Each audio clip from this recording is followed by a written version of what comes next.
Welcome to the Nitty Gritty's Pitfalls and Pivots series, where I share insights every entrepreneur should know to avoid costly pitfalls, pivot with purpose, and reclaim their power at every stage of this crazy journey.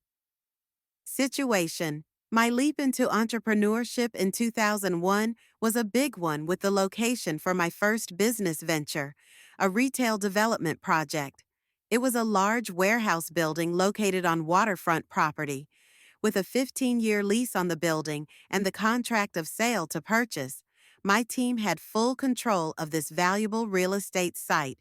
City planning for a pier waterfront development included the retail center as an anchor site for the project, with a possible ferry service to transport daily commuters and weekend visitors to and from the site. A joint venture partnership with a developer positioned my team to purchase the building and develop the site into a retail complex. All things looked promising until an alternative development plan for the area emerged. Property owners and leaseholders along the corridor were approached to sell, which many did quickly and quietly. My team, however, did not accept the offer to sell, despite the one demoler's offer that was presented. Pitfall. After 2 years of capital investment in leasing the property while raising capital to fund the project's development, our vision and passion had become emotionally invested in the physical building as well. As a result, the idea of our retail project being central to the proposed waterfront development plans had blurred our ability to separate the vision from the physical asset.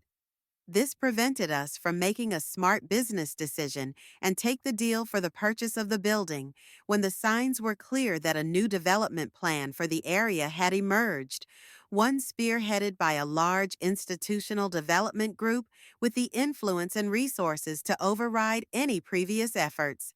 Shortly thereafter, the media began reporting on the new development plans, and our joint venture partner pulled out of the deal a week before closing on the building purchase, as the new institutional development plans no longer aligned with our vision for a bustling commercial corridor anchored by our flagship retail center.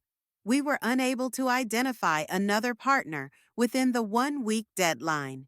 In an instant, a deal that took 2 years to develop was gone.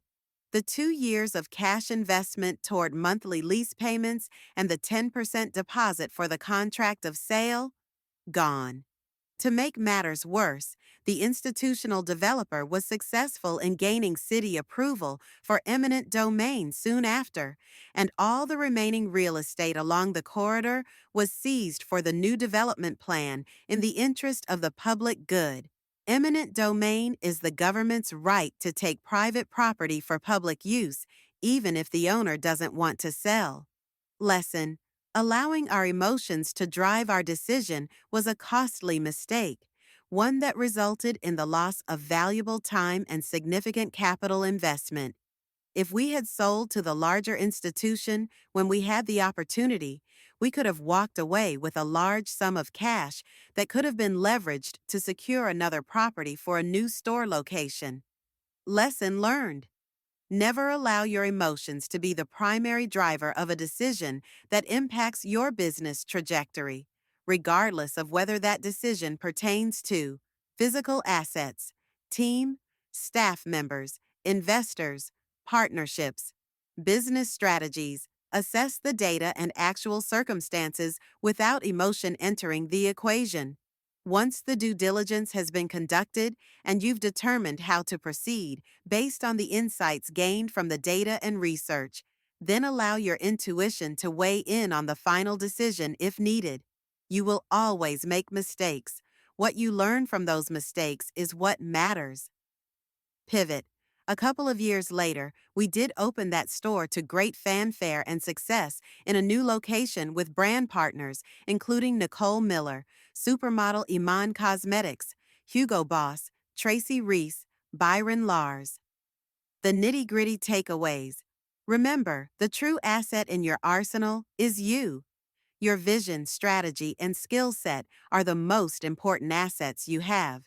With these, you can always pivot with a new strategic direction, new location, new product idea, or new service. A failed attempt does not equate to being a failure. Failing is a part of the entrepreneurial journey to success. Make the hard decision and pivot when necessary. Setbacks position you for epic comebacks. So, if you stumble, get back up, brush your shoulders off, and create a new vision. Pivot and keep it moving. Because what's meant for you is yours. And one setback, or two or three, isn't going to change that. That's the nitty gritty. Nikoa, if you found this information valuable and want to receive more from Pitfalls and Pivots, lessons every entrepreneur should know, click the links below to subscribe and share the nitty gritty newsletter today. Subscribe today. Follow me on Instagram. Share the nitty gritty newsletter.